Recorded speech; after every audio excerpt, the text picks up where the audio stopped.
Today, ladies around the world pay a lot of money just to have structures like this.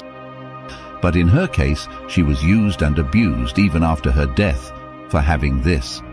The case of Sarah Baartman, also known as Hottentot Venus, is a typical case of another form of horrible African slavery experience. So many people do not know about Sarah Baartman, the lady with the largest buttocks, or the experience she had in the hands of her slave masters simply because she had a very large buttocks. How she ended up being exhibited as a freak show attraction in London and Paris, and what they actually did with her body after her death. These and many more are what we are going to expose in this video. Sarah was born into a family of cattle herders in 1789 at the Gamtus River in the Eastern Cape. Sarah experienced full-time hardship in life. This is because she was orphaned as a teenager, with her mother dying when she was just 2 and her father when she was a teenager. Sarah's mother is a native of the oldest tribe in South Africa, known as Khoi tribe. There were 2 physical features that beautified the women of this tribe at that time.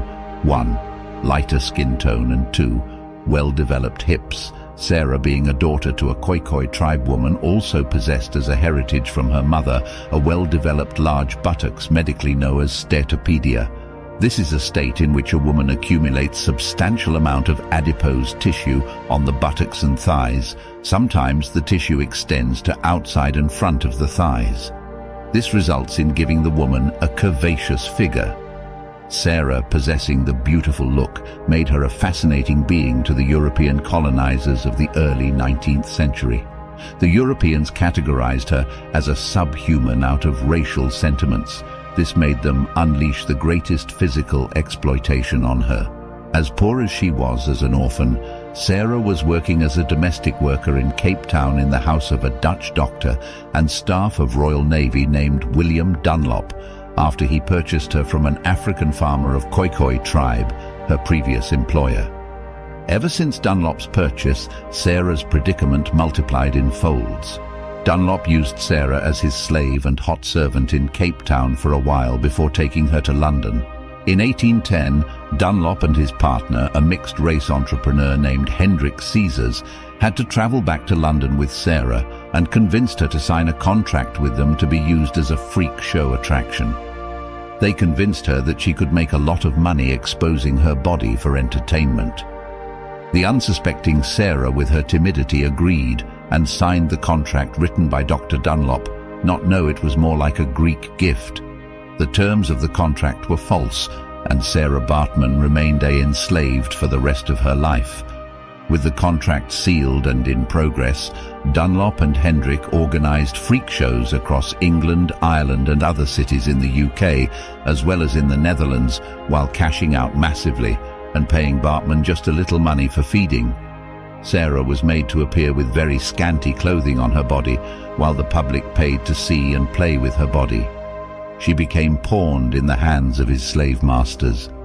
She could take any instruction that appeals to the customers, like walked, stood, sat or danced as the case may be, provided the client has made payment. The whites saw her with stupefaction, amazement, disgust and amusement.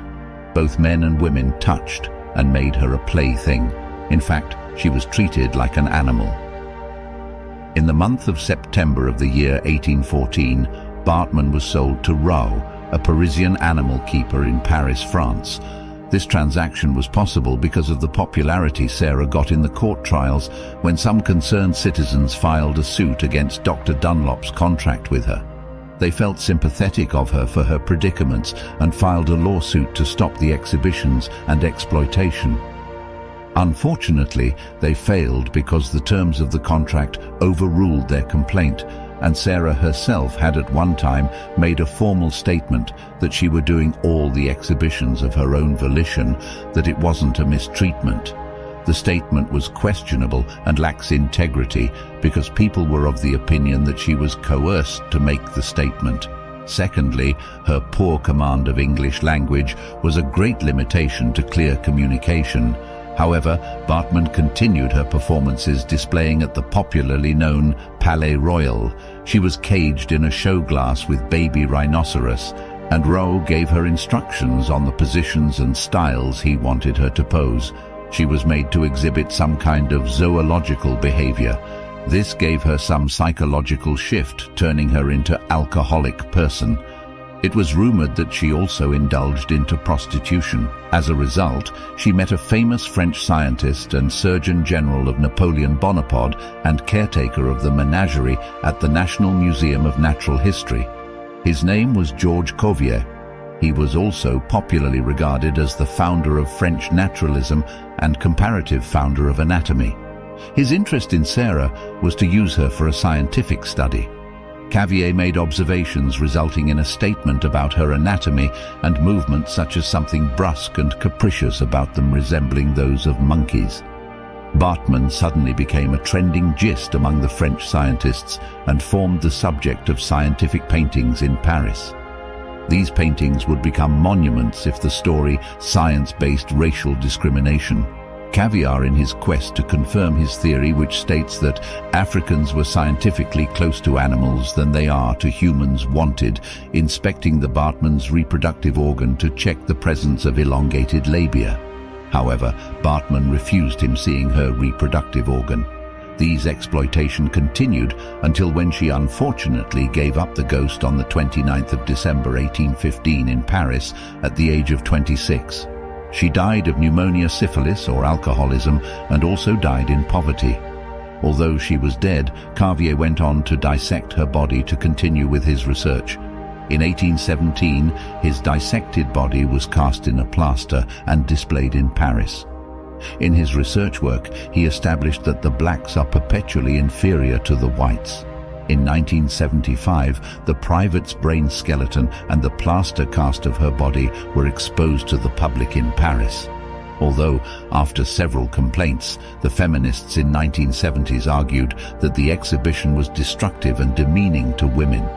In 1974, the remains were finally removed from the public view, and France retained ownership until in 1994, when Nelson Mandela became the president of the South Africa. He requested the French government to return Baartman's remains. The French government only agreed and returned her body in the year 2022.